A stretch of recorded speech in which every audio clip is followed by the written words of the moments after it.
We tried our very best na ibalik ang mukha ni Miss Denise. And since sahita natin siya kinuhanan ng balat, some marks like her mole were transferred to her face also. Nagkaroon po ng allergic reaction sa gamot si Denise, kaya medyo nangitim po yung balat. Hindi na po natin ibalik ang dati niyang mukha. And her voice also changed dahil damage po ng vocal cords dahil sa tagal niya sa ventilator. Kasalanan din to ni Tata. Sisirain ko rin yung buhay mo. Sis, thank you so much for staying by my side. Kasama pa rin naman kita eh. Venice? You look different. Wala pa rin magbabago. I'm sure eventually makakalit ni Chief ang may kasalanan nito sa'yo. Alam niyo po, sobrang swerte ko sa anak ko. Mahal na mahal ko si Tata. Kahit hindi ko siya tunay na anak.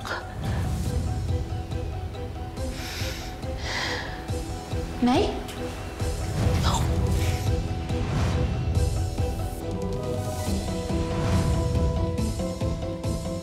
This is the first time na lalabas ang anak ko after that acid attack sa mukha niya. My daughter, Venice. This is the new me. Ako pa rin ang nag-iisang Venice Hermoso Palma.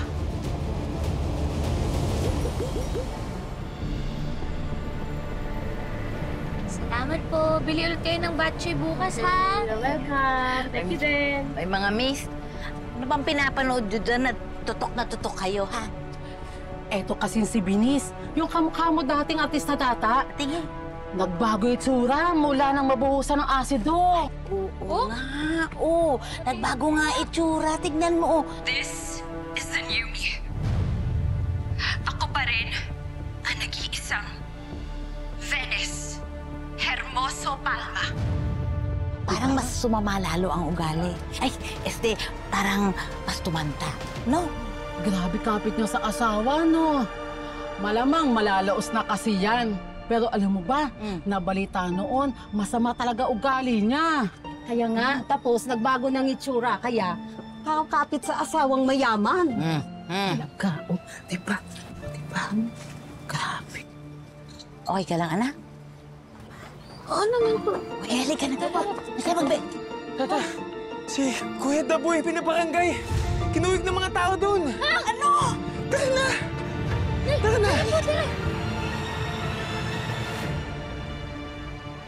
Kumalma kayo!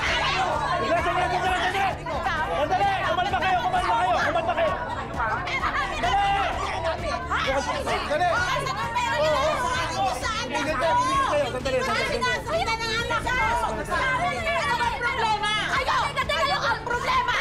Kayo ang problema dahil mga pamilya kayo ng scammer! Manloloko! Teka lang po! Teka na, sandali! Nandali lang, ha? May patunay ba kayo na scam yung pinasukan ninyo?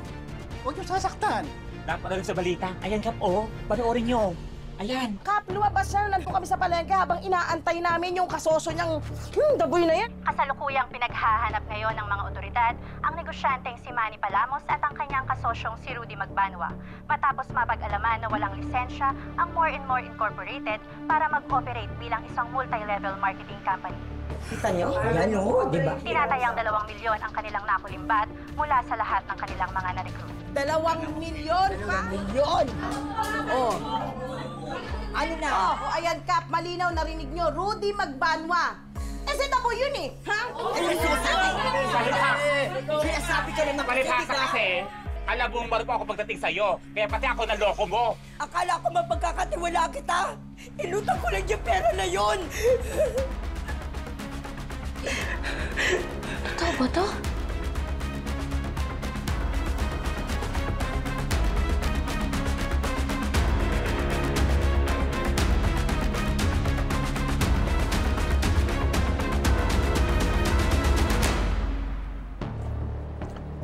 Francis, what is this new hiring na nakita ko sa memo kanina?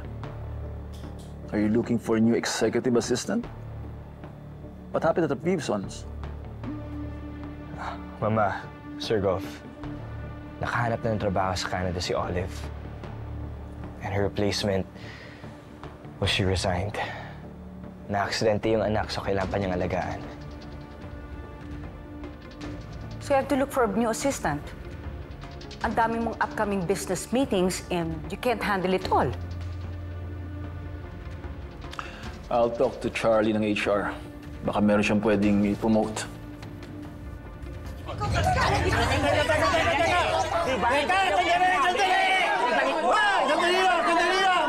Makinig, tek-tak!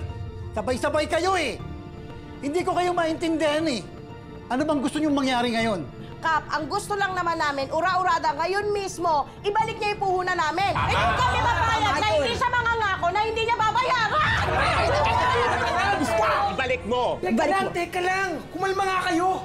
Kaya nga po! Ibabalik naman namin yung pera ninyo eh. Huwag niyo siya sasaktan. Eh siguraduhin niyo lang. Pero yan ang gusto kong kausap oh. Madali kausap. Hindi ka tulad nito eh. O, sige, ganito ang gagawin natin ha. Lahat ng mga nandito, isulat niyo yung mga pangalan niyo. O, ilisan niyo yung mga pangalan niyo. At si The Boy gagawa ng sinumpaang salaysay kung saan mangangako siya na ibabalik yung mga pera niyo. Ayos pa tayo doon? Okay po. Sige po. Sige. Ahil! Kap. Lista mo dyan yung mga pangalan nila ha. Sige, Kap.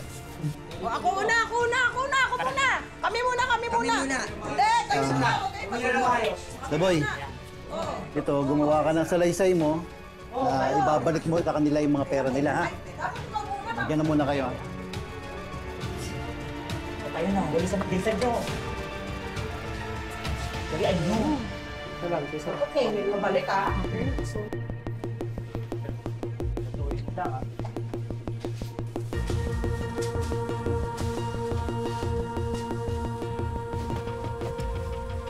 Kapag alala ko yan, The Boy. Yung dapat na pang-tuition ko dun sa culinary school, yun yung papabayan dati sa kanila. Lalampasan natin to. Alam mo anak, itong mga reklamo sa'yo sa barangay, kaya naman natin gawa ng paraan to. Pero anak, 2 milyon? Yung ibinyalita na nasa pangalan mo, anak. Paano mo naman nagawa yun? Napakalaking pera yun. Nay, malinis yung konsensya ko. Hindi ko naman alam na maloloko ng ganito ni Manny. Hindi ko naman alam na scam pala yung ginawa ko.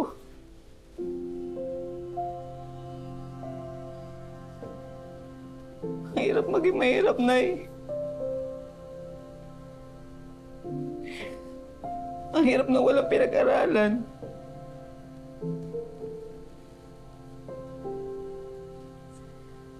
Lagi na lang nauuto.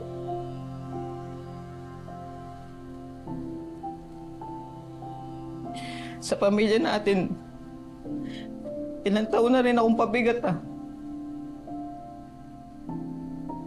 Gusto ko lang naman makatulong, eh. Ikaw, Tata. Ikaw na lang lagi gumagawa ng paraan sa atin.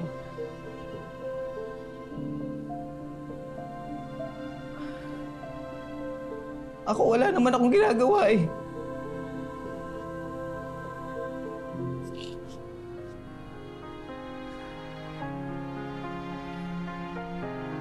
Hindi ko alam kung nakatulong ako o nakaperwisyo ako, eh. Patawarin siyo na ako.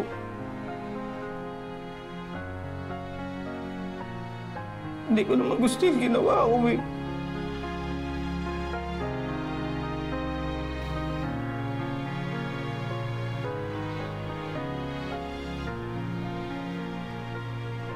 Nakaperwisyo, ah.